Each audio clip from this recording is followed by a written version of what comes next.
Hello, everyone. My name is Jack Hanna, and I will be hosting your panel today that you will be seeing with regard to the unity of participation. We have great hosts, great panelists today, and before we start our program, we wish to provide you with an opportunity to see two videos regarding members of AAUC, which first includes Gopio, and the second, an introductory video from the New Portland Foundation.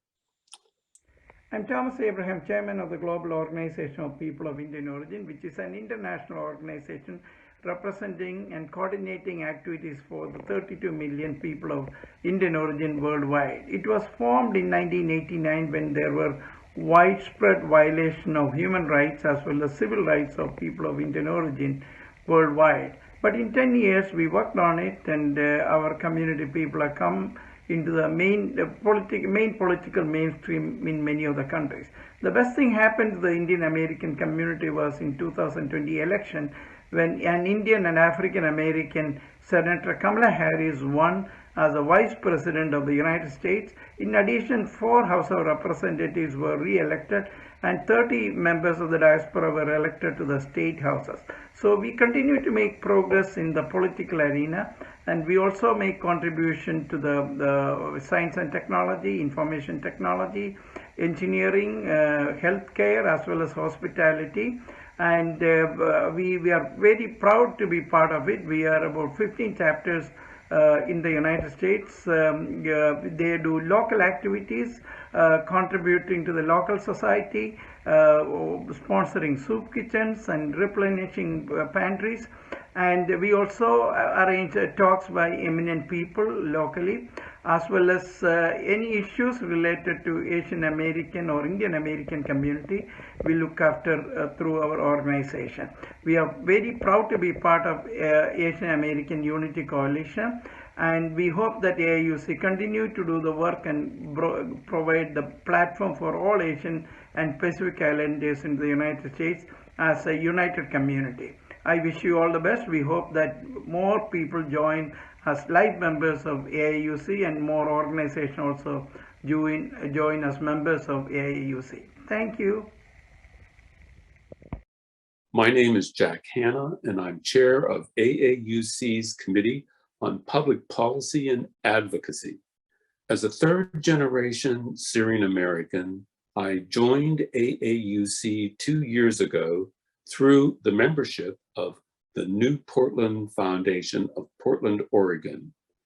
New Portland Foundation's mission is to facilitate partnerships among funders, service providers, business, faith, and community organizations to create strategies for the comprehensive and compassionate integration of immigrant and refugee communities.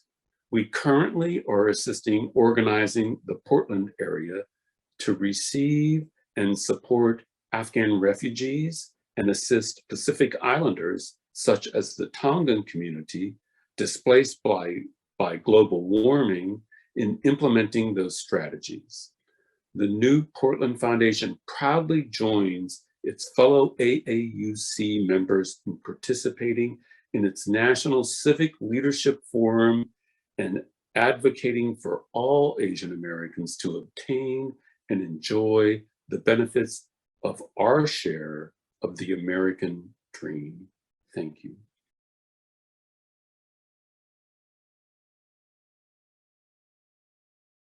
Thank you, everyone. We're now going to begin our session regarding political engagement and API, political participation, getting a seat at the table.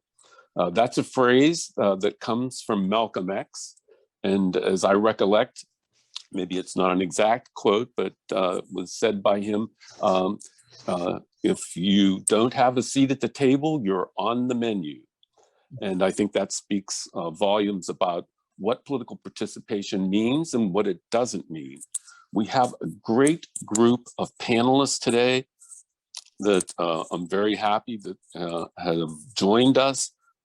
We think these questions and issues regarding the API community throughout the United States involving themselves in political participation is crucial to advocating for our civil and economic rights going forward. And I'm going to introduce our panelists now to ask them to give a short description of their experiences. And I'll start first with Jennifer. Jennifer? Thank you, Jack. I'm so happy to be here. Thank you, Gopio. Thank you, AAUC. I'm Jennifer Rajkumar, and I am the first South Asian woman elected to a New York State office. It's a privilege and an honor to hold that position. It's also a responsibility. And my experience is as a civil rights lawyer. So before I was elected to office, I practiced civil rights law representing women and minorities and other groups that needed a voice at the table. I also was the director of immigration affairs for the state of New York and taught as an adjunct professor at the City University of New York. So all of these experiences in public service really prepared me for the role that I now hold. And I'm thrilled to be here. I'm looking forward to this great discussion. Thank you, Jennifer. Next, we'll go to Alan Fung. Alan. Thanks, Jack. Hi, everyone. I'm very proud to be here with this distinguished panel. I'm Alan Fung, the former 12-year mayor of our state's second largest city, Cranston, Rhode Island. Just finished due to term limits this past January. But when I was first elected 12 years ago, I was the first Asian American chief executive elected to any office in Rhode Island. Throughout that career, I've advanced a lot of issues that are also important to the Asian community, and have continued throughout that role in various parts that I've played, including being the Republican nominee for governor for the past 2 election cycles. Since coming out of that political life, I've still stayed involved as an AAUC board member, as well as sitting on the International Leadership Foundation, where especially now during our country's time, it's more important together as Asians, we get together to counter a lot of the violence that's going on. And I'm doing that back in practice as well as a partner at Pallone, Lopes, Devereaux, and O'Gara. So I'm proud to be with everyone to talk about this important issue. Thank you for joining us, Alan. Next, we're going to go to Harry Aurora. Harry. Thank you, Jack, and thank you to AAUC and Gopio. I'm very glad to be here. My name is Harry Aurora, and I'm state representative from Connecticut. I represent about 25,000 people in the town of Greenwich to the State House in Hartford. The Connecticut legislature, as many of you may know, is a part-time legislator, and by profession, I'm an investment manager. I spent the last 25 years or about 25 years either investing for others and the last 10 running my own business. I'm doing this for publics because of my commitment to public service, and I look forward to the discussions today. Thank you, Harry. Next, we'll go to my friend, Nina Ahmad. Nina. Hi, everyone. It's great to be here. Thank you to AAUC and Gopio for having this panel discussion, really critical to be, as Jack said, not on the menu, but at the table. I just recently was the Democratic nominee for Auditor General for the state of Pennsylvania. And prior to that, I was a deputy mayor for public engagement for the city of Philadelphia, the first Asian American to be in a Philadelphia cabinet. I had the good fortune to be appointed by President Obama to serve on his AAPI commission. And I'm a scientist by training, so I bring those lens to see how we can make sure we have equity in all spaces and the Asian Pacific Islander community is included. So I'm very happy to be here and share my experiences. Thank you, Nina. Last but not least, Sam Rasal. Sam, good to have you here. Thank you. Thank you, Jack. Pleasure to be with you all. Thank you for helping to put this on for sure with a distinguished panel. I'm a state representative. We call them delegates in Virginia. I was elected 8 years ago as the first Muslim Palestinian, with a whole host of firsts on this panel for sure. But I'm out here in Appalachia, where we see some of the dynamics are a bit different than some of the more populated areas, and hopefully have the ability to give some of that insight with you today. So thanks so much for having us. Great. So let's move on to our first question. And all of you have been candidates in the past and most elected officials. And I would like for you to give your personal perspectives as to your experiences as an Asian American candidate or an office holder, and what lessons you have learned that would assist and encourage more Asian American members of the community to run for public office. It's not an easy task. I have done it and found that it changed my whole perception about the community and myself and how it fits into the obligations of our family, our schools, our government, and our community in general. So Jennifer, I'm going to start with you first. Describe your experiences and what those experiences can reflect and assist other people considering to run for public office. Everybody on this panel is a first, and it was very inspiring to hear that just now. And what being a first means, though, is that it's uncharted waters that you're wading in. So I think that on this journey, what I have found, running for office, getting elected, trying to get elected, my journey in public service has been one where I've had to embrace adventure and persistence. You have to be persistent, and then you have to enjoy the adventure. And I think often of the words of Winston Churchill, one of my favorite quotes. He says, "Success is not final. Failure is never fatal. It is the courage to continue that counts." And I say this to myself often because you really, when you're doing something that no one from your community has done before, you're going to make mistakes. There's going to be some trial and error. So you really have to be ready to just jump in and be ready for it and really embrace that journey. And I think it's very important to also learn. Even if you run for office and come short, like I did before I won. I ran a great race, but I didn't win. But it didn't matter because I learned so much. And so long as you keep learning at an exponential rate, you're a winner. Because what I did was I applied everything I learned and then ended up winning by the largest margin of any challenger in the state. So if you just are persistent and you keep going and you embrace the adventure and you keep learning, you'll be in a good place. I also was very surprised in a good way by all of the friends and allies I was able to make in unexpected places. So I would say to people, you never know where you're going to be able to make a friend. So be very open to friends of all ages, of all demographics. It's been so heartening to have some of my closest friends be people that are so different from me. And that's what politics is all about. And that's what making change is all about, building these coalitions.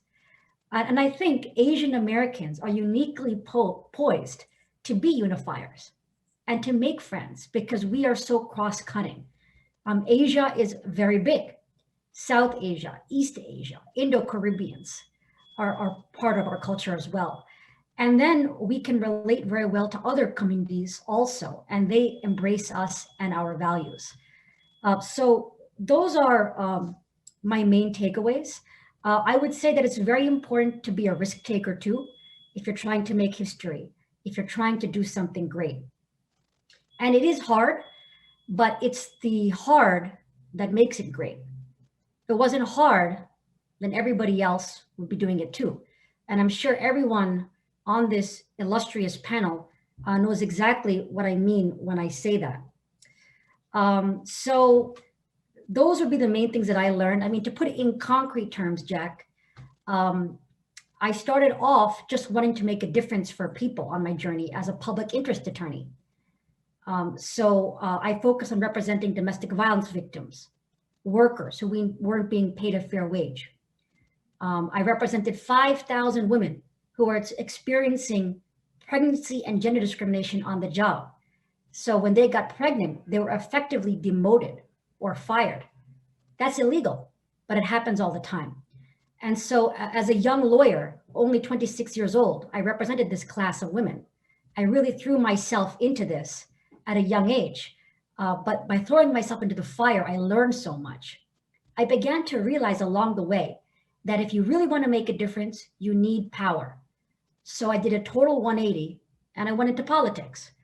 I worked at a policy organization in Washington, D.C., the National Women's Law Center. And then I ran for office. And I remember the very first time that I was a candidate, seems like a long time ago now, but I do remember I said, I have to make my announcement in front of the Statue of Liberty because I'm the daughter of immigrants and I'm a New Yorker, so it had to be that. So I stood there in front of the Statue of Liberty, but I had not yet found my voice. And I had a fear that my mind would go blank and all that would come out is the first words of the Gettysburg Address, 77 years ago. And at that time, there was only 15 people and no press. But when I look back at that, I smile because when I stuck with it, the audiences became much larger, not 15 people, but hundreds of people. And I found my voice. So the lesson here, I think, is just you got to throw yourself in. And that's the only way that you can then learn. Along the way, I ran a really great race the first time, but I came very close, but didn't win. But I didn't stop. I went to work for the governor of New York and I directed immigration for the state.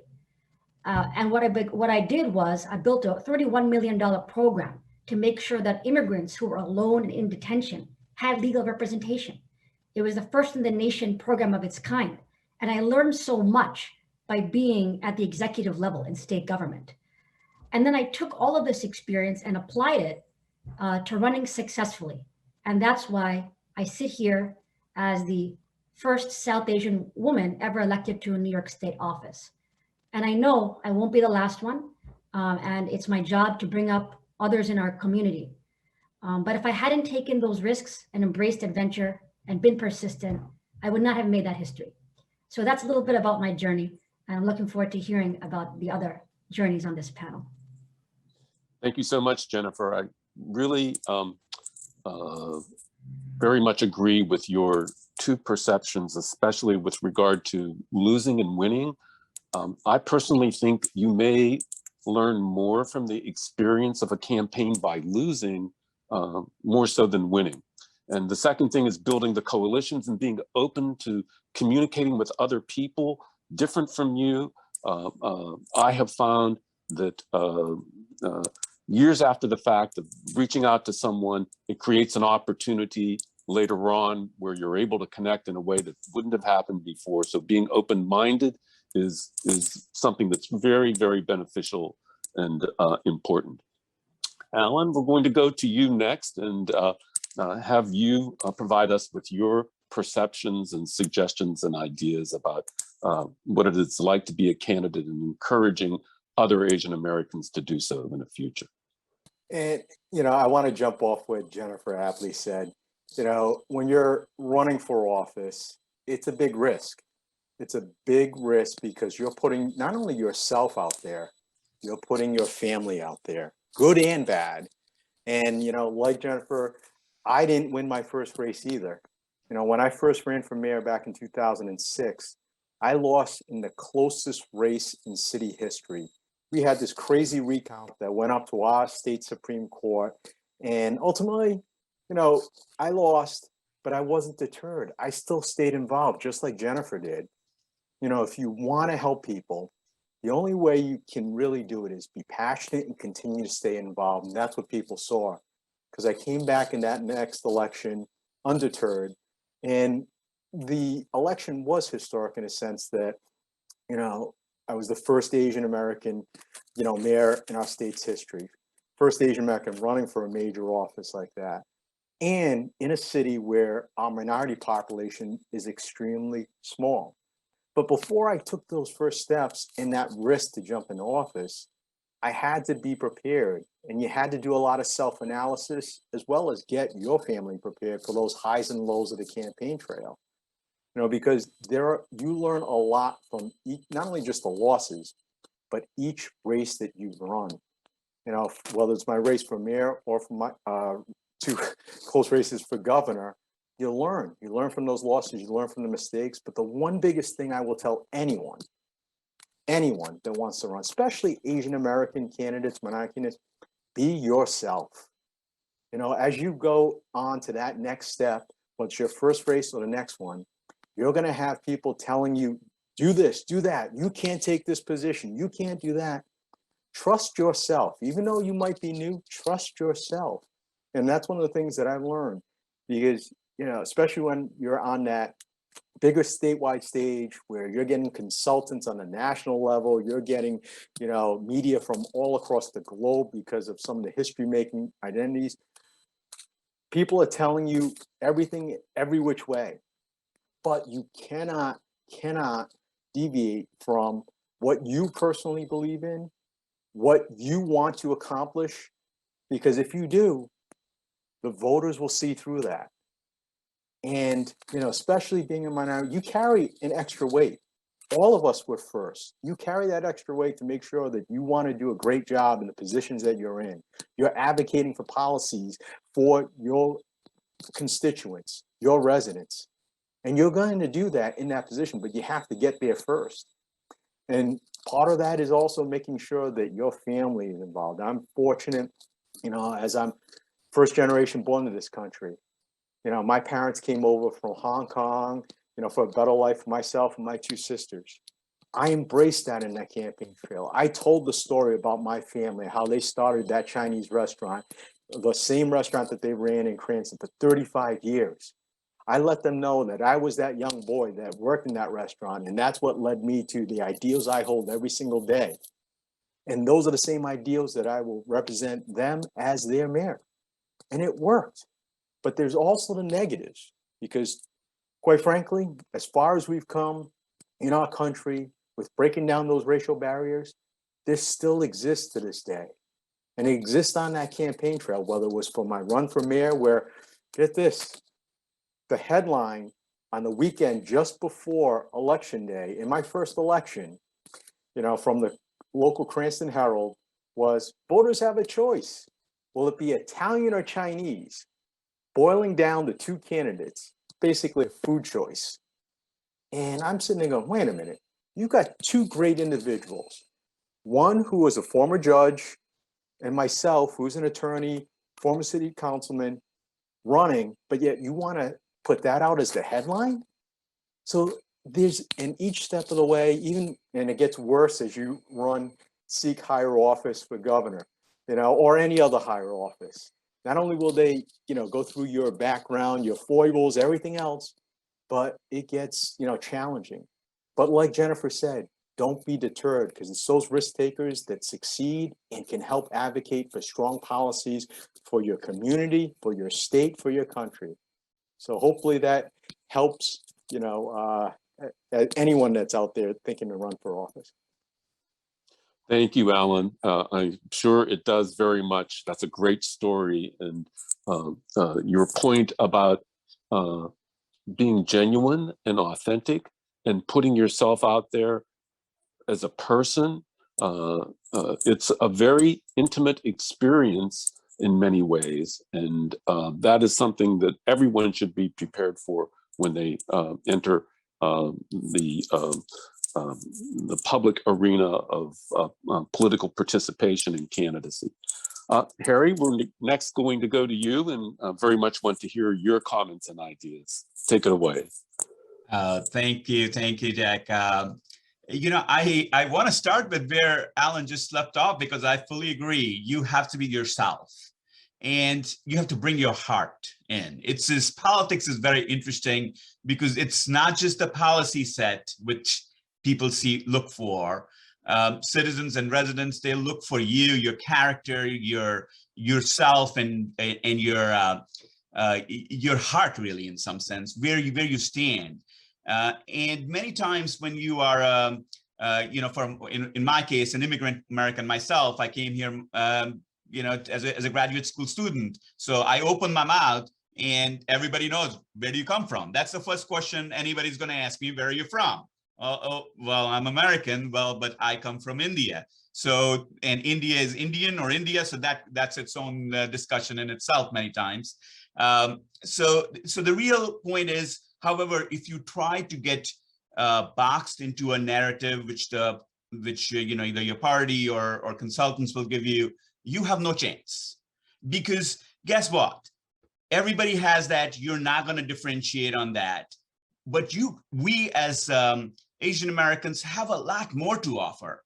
Because when we look into ourselves, just like the story which Alan said, what a phenomenal story, right? In my case, I said, listen, I came here 20 years ago, and 8 years ago, I stood and took an oath there, the oath for naturalization. And today here I stand to represent 25,000 people. And only in one country, in the United States of America, can this happen. This story cannot be told in any other country. And that creates emotion, that creates the uniqueness of your story. And that also creates the common bond which we have as Americans, that, if your heart is in the right place, if you want to do the right thing, if you have the goods, you got the job. And that's something across party line. That's not a partisan issue, actually, in America. And so being yourself, bringing your heart to the table, and just as Alan said, you're going to have to get buy-in from your family. I'm sure Jennifer and everyone in this panel know that, this is not, you're not only running, sooner or later, one way or the other, your whole family is involved. The second thing I'll say is relate your story on a much more broader basis. Don't think about it as Asian American, Indian American. That's where the values come from. That's where your stories are going to be like. That's what, how an Indian family behaves if your parents came here, and how they raise their children, what the expectations are. That's all part of our story. In my case, you come as a graduate school student, there's 100 stories I can tell, and which are very relatable. And I'll tell you something which happened in one of my campaigns, is that when I was in my commercial or in my video, which I put forward, and it was an idea that, listen, I came here with nothing, and then I had a lot of adversity. I kept at it, and I succeeded in business. And here now I am following my heart to serve the public good. And this lady comes up to me at an event and said, I really understood your story, and I identified with it. And what she took was nothing the way I thought about my story. What she took was that, listen, here's someone who started with nothing, came here with 2 bags, and, worked his way through and worked through adversity. And she thought that is the quintessential American story. And that was her story. And I suddenly looked at my own commercial and said, yeah, no, my story is not about me being an Indian American and coming as a graduate student. That's nothing. That's just part of the American dream. That's the quintessential American story of just fighting against odds, of doing it right, of staying at it. And so you relate to more and more people. I had, in my first campaign, especially as a Republican, I really enjoyed it, put it up there, immigrant for Congress. And guess what? Somebody came up to me and said, recently, actually, this is my first run for Congress, which I lost promptly because I ran against a very well-established and ensconced congressman. And they said, well, you know what I remember? I remember you put immigrant for Congress. I come from South Africa. And that's, it just really related to me.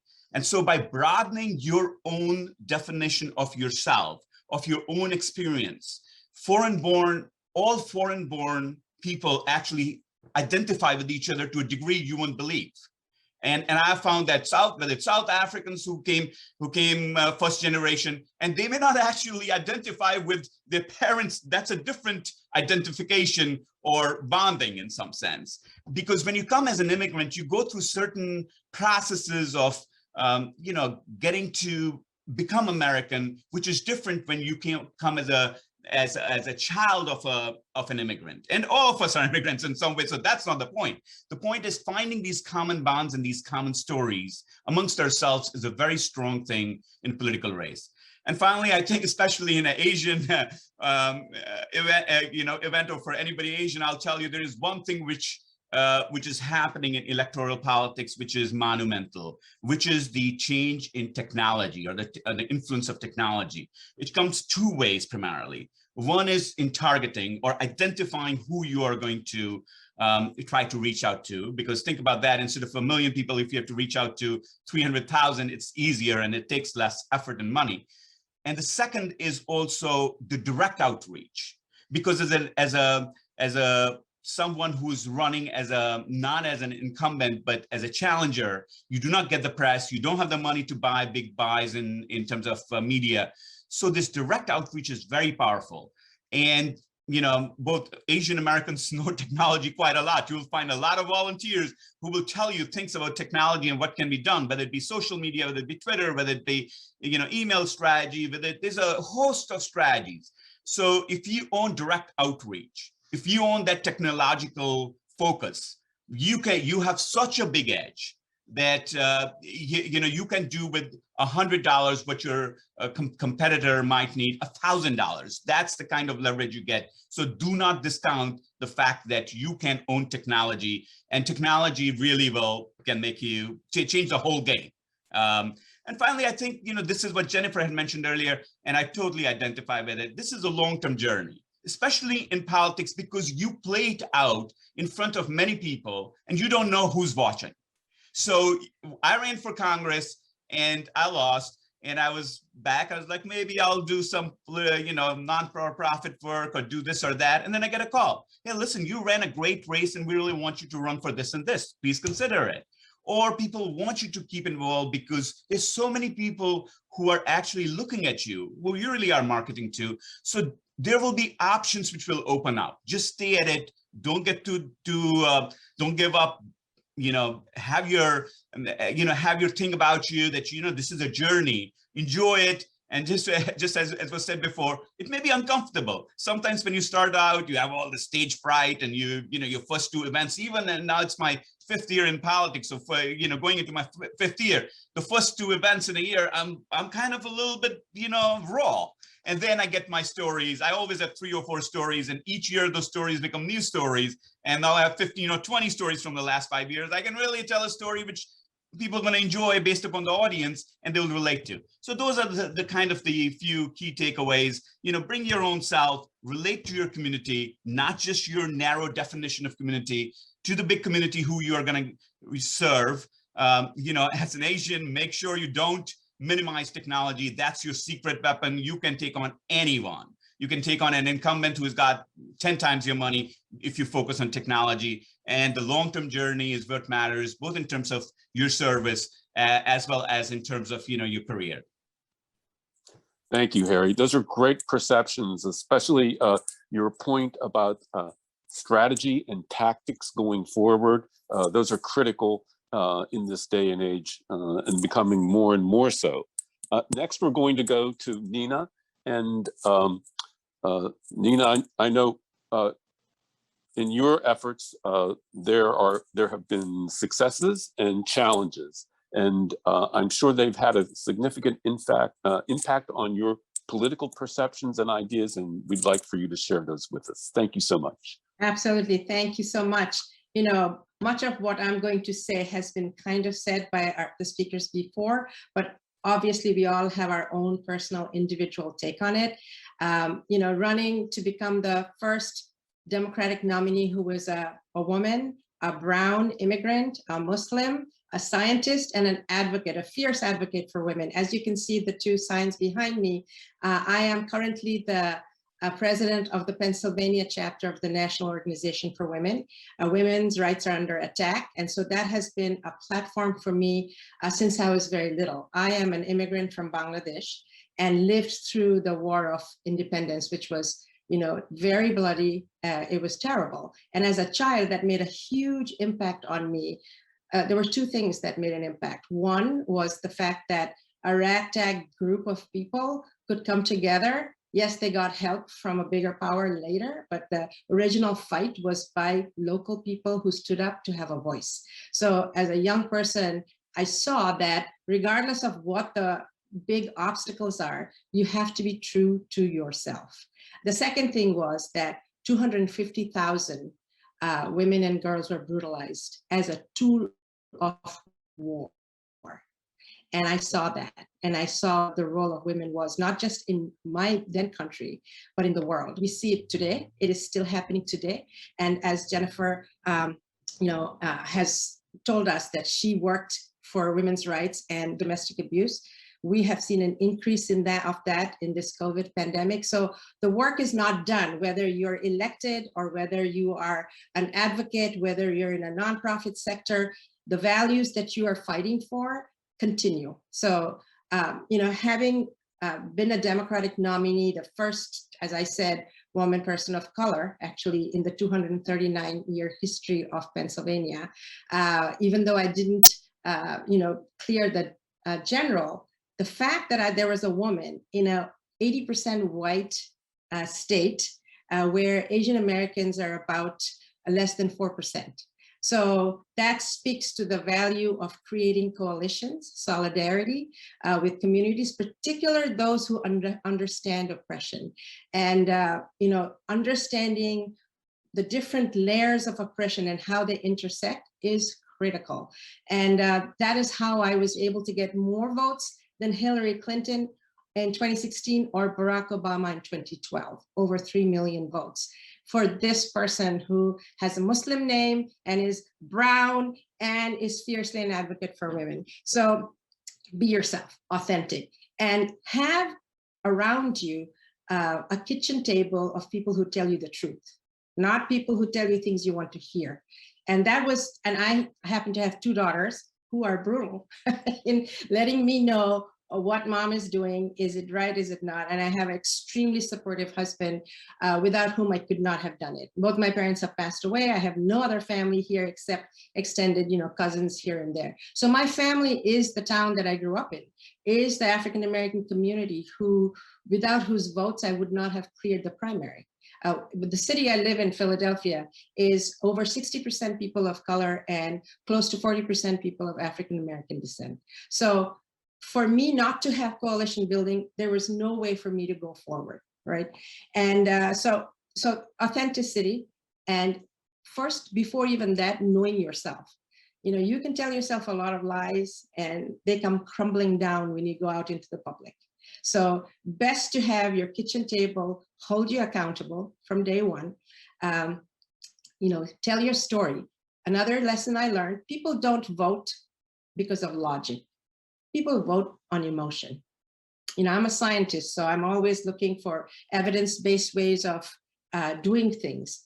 You can have evidence-based ways of doing things, but you have to attach it to a story that people can relate to. So that was a lesson to learn, that you can look at all the numbers in the world, but if you are not connecting with people and they are not seeing themselves in you, they're not going to vote for you. And the last thing is, you have to have money. I know you can use technology and all of that, but when you're running in a statewide race, a state of 12 million people, and you are competing in a presidential election, that was a difficult time for me to run in this last 2020 election. I don't recommend that. If you can run on an off year, that's what you should do. But if you are running, I was outspent 2.5 times. And I was outspent by a Republican Party that was very organized and had a statewide coordinated campaign. The Democrats, on the other hand, were so focused on getting President Biden in, and rightfully so. Down ballot, we suffered, right? So you have to know those dynamics and then prepare accordingly. And you have to have the resources to get your message to the people. So getting that name recognition, seeing your face, hearing your values, and hearing your stories, and then having a track record. So as you see, I'm an advocate for women. I have worked in public service before. I'm a scientist. All of those things, you need to put it out in front of people to say, why do all those experiences, why do why does that track record make you the best person to represent them? So when I served in the administration, mayoral administration, one of my key tenets was no policy about us without us. And that means having people at the table who are impacted by the policy that you're going to make. Now that's easier said than done. As people who've been in government will know, bureaucracy stands in the way for innovation. But again, that persistence and finding ways to form coalitions within people who might be averse to change, and showing themselves what is it in their interest to do those changes. So it's a lot of talking to people, building trust, doing all of those things that need to come in. Those seem very sort of soft skills, but those are the skills that actually get you the votes. All the numbers are great. You know where to go to get your votes. You know who you have to turn out. Turnout is critical. I live in a city that has a 7-to-1 Democratic advantage. That doesn't matter if you don't turn out, right? So turnout is important, but turnout will happen if you excite people. So, as Jennifer said, and many of Alan said, that winning is not everything. Obviously, I didn't win in the general, but I won in the sense in life to have the opportunity to run in such an amazing race, to go in front of so many people in Pennsylvania. And already I know I've changed minds so that the next person who runs, or even when I run, people are going to say, I saw someone like her.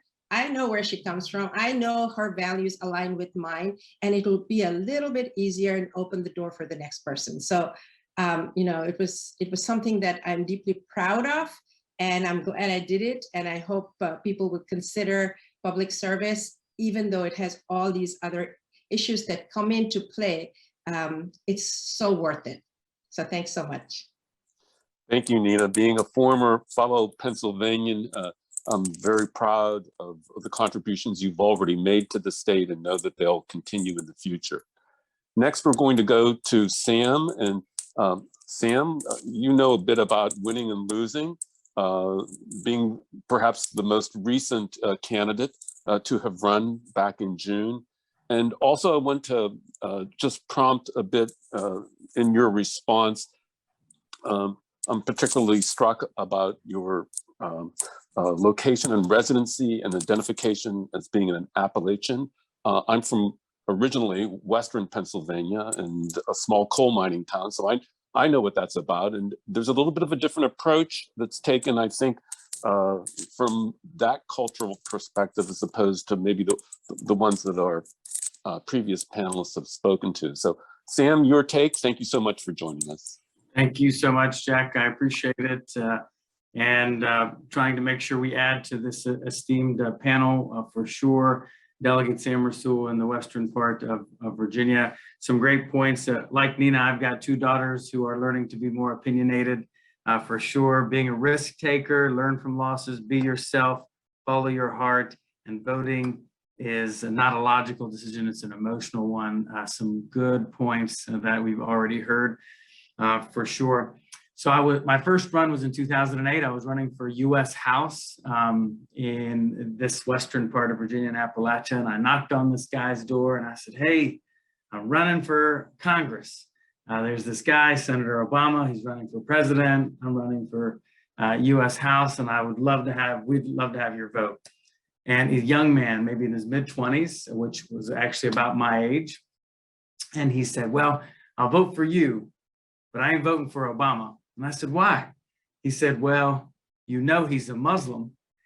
And I said, well, he's a good Christian man, but I'm a Muslim. And his eyes got real big. We realized, of course, that we were the same generation and had a lot in common, but he had never interacted with someone who's Muslim. And so we had this opportunity to build on those coalitions. For me, you've heard a common thread here, but sometimes it gets lost when we go back into our corners, where it's hard with identity politics to sometimes get too deep into it. There was this piece written that said, excommunicate me from the Church of Social Justice, where We've got all of these different pockets who are in fact battling for oxygen and trying to figure out who's the most oppressed. Is it women? Is it women of color? Is it specific women of color? Is it the LGBT community? Is it Asian Americans?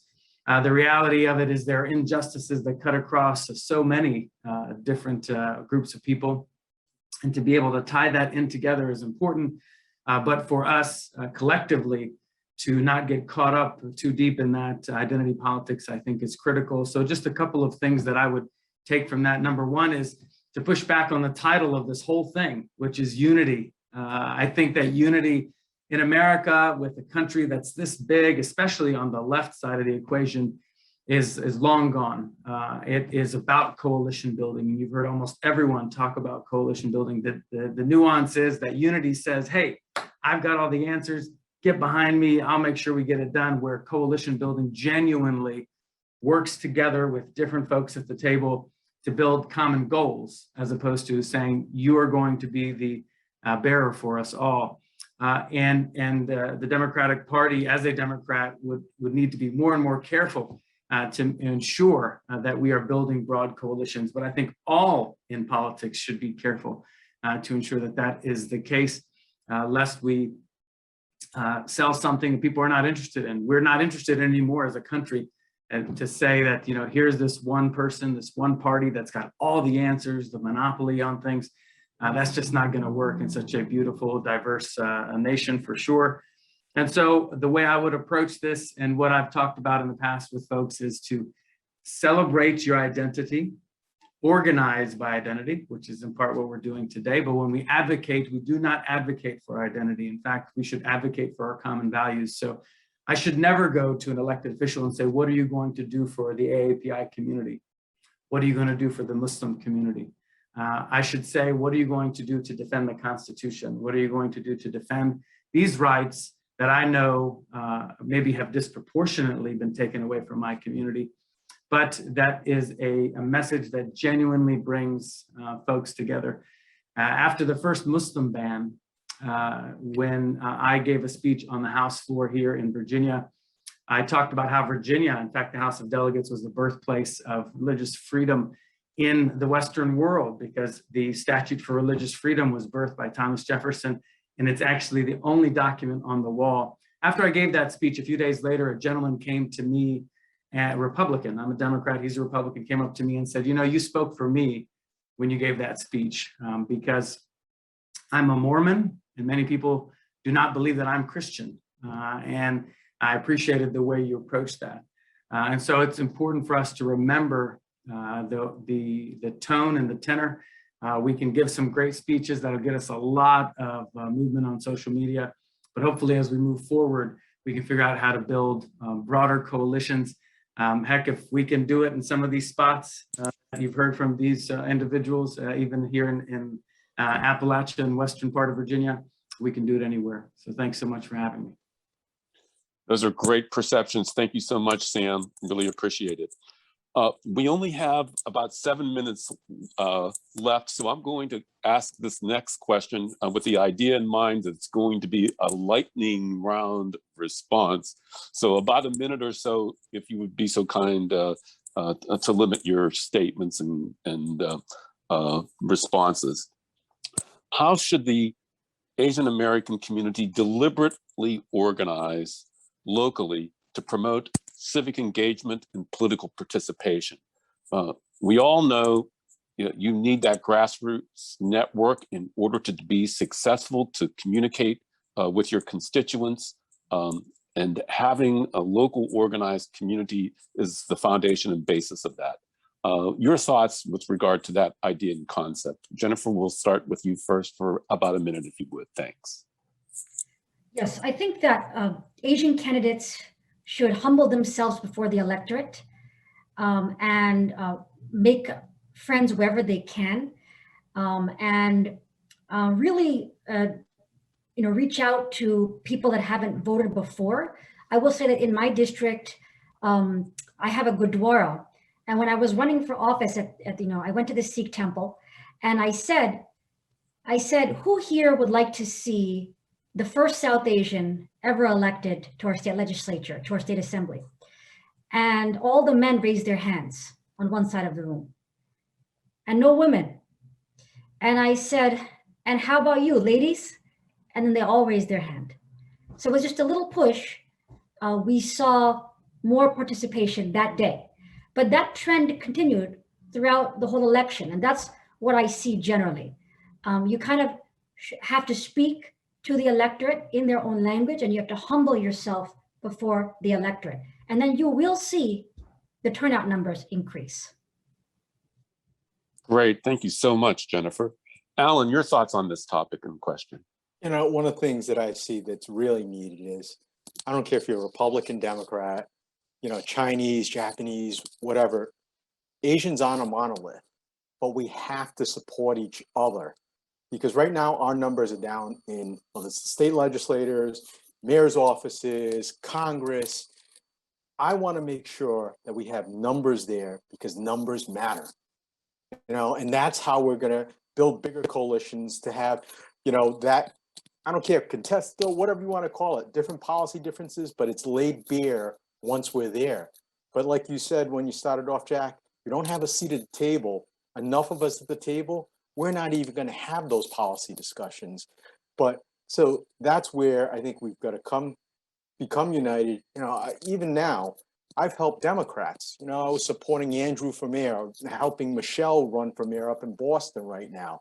And I'm, you know, happy to write checks or do whatever, because I want to see more of us in offices at all levels. And I think we have to break down some of those differences that sometimes we see, come together and support each other, and then we'll have any fights about policy. Alan, that's very impressive to hear you say those things and compliment you. Harry, your thoughts and ideas? Yeah, no, I agree that we have to leverage our community. That's an asset in a sense, or a unique thing we have. I would say mentorship, you know, find someone who has run in the community and take their thoughts. Obviously, we are considered, and we are in fact a privileged minority. You know, the average Asian Indian American makes twice, median income of Indian American is twice that of normal, you know, overall American statistics. So if you want to raise money, this is the greatest community to raise money from. You know, so that's your edge. You know, Nina, if as an Indian American, I think we have a little advantage here. Obviously, you know, other folks also have, you know, people raise a lot of money, but that's where, you know, the focus can be on the Indian American community or the Asian American community. But I think by and large, also it's important to stay away from too much identity politics, as Sam said. It can really kind of change your mindset in a little different way.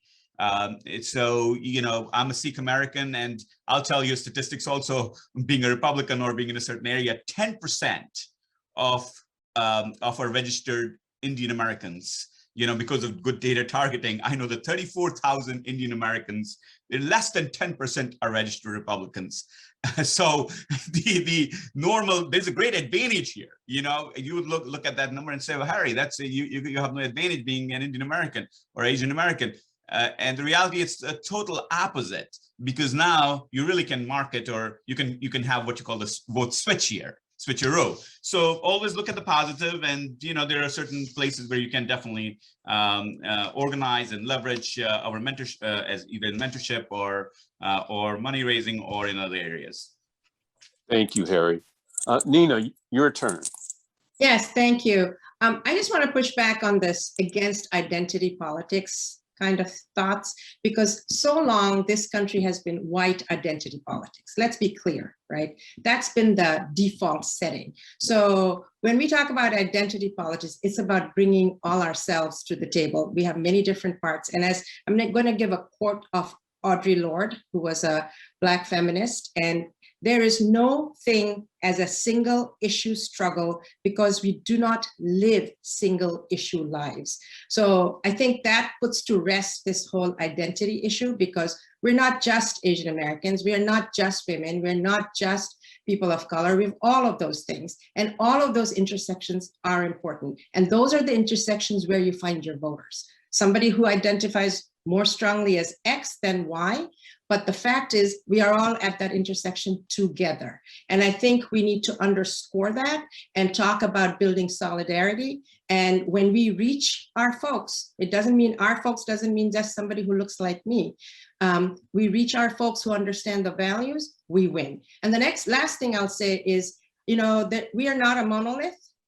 This whole issue about prosperity in the Asian community is a myth, because there's a wide diversity within the Asian American Pacific Islander community, and we must disaggregate our data and know our communities to address their needs. Because the Bangladeshi American community, the Hmong community, and the Cambodian community, we're at the bottom. We do not ever come close to those numbers, right? So we can't leave them behind. So we have to be mindful of making sure we disaggregate our data when we're talking about so many intersections. So I look forward to, you know, making sure that we have a seat at the table. Thank you so much, Nina. Those are great perceptions. Sam, your turn, the last comment with regard to this question. Your question was about organizing locally. Grab 10 brown people and go show up to someone else's thing. That's the best thing you can do locally. If 10 random brown people walk into some community meeting or whatever it may be, all of a sudden you are supporting their event. That is a great way to build coalitions, and you certainly will have their attention. And so instead of trying to make sure everyone's paying attention to your group and what you all want, if you can just get 5, 10 people, especially locally, what I have found is people are very thankful that you are chipping in. Thank you very much, Sam. And thank you all for joining our panel today. Your comments and perceptions and experiences, I'm convinced, have educated and informed the public and me about the ideas and the challenges and the opportunities that Asian Americans and Asian American candidates have going forward to have a seat at the table. As Alan was talking about just a moment ago, our voices will not be heard unless we are there and present to express our legitimate rights and interests as Americans. So again, thank you everyone for joining us. We look forward to working with you in the future, our panelists, to the successes that you will have and the representation that you will provide our community and America in general. Thank you.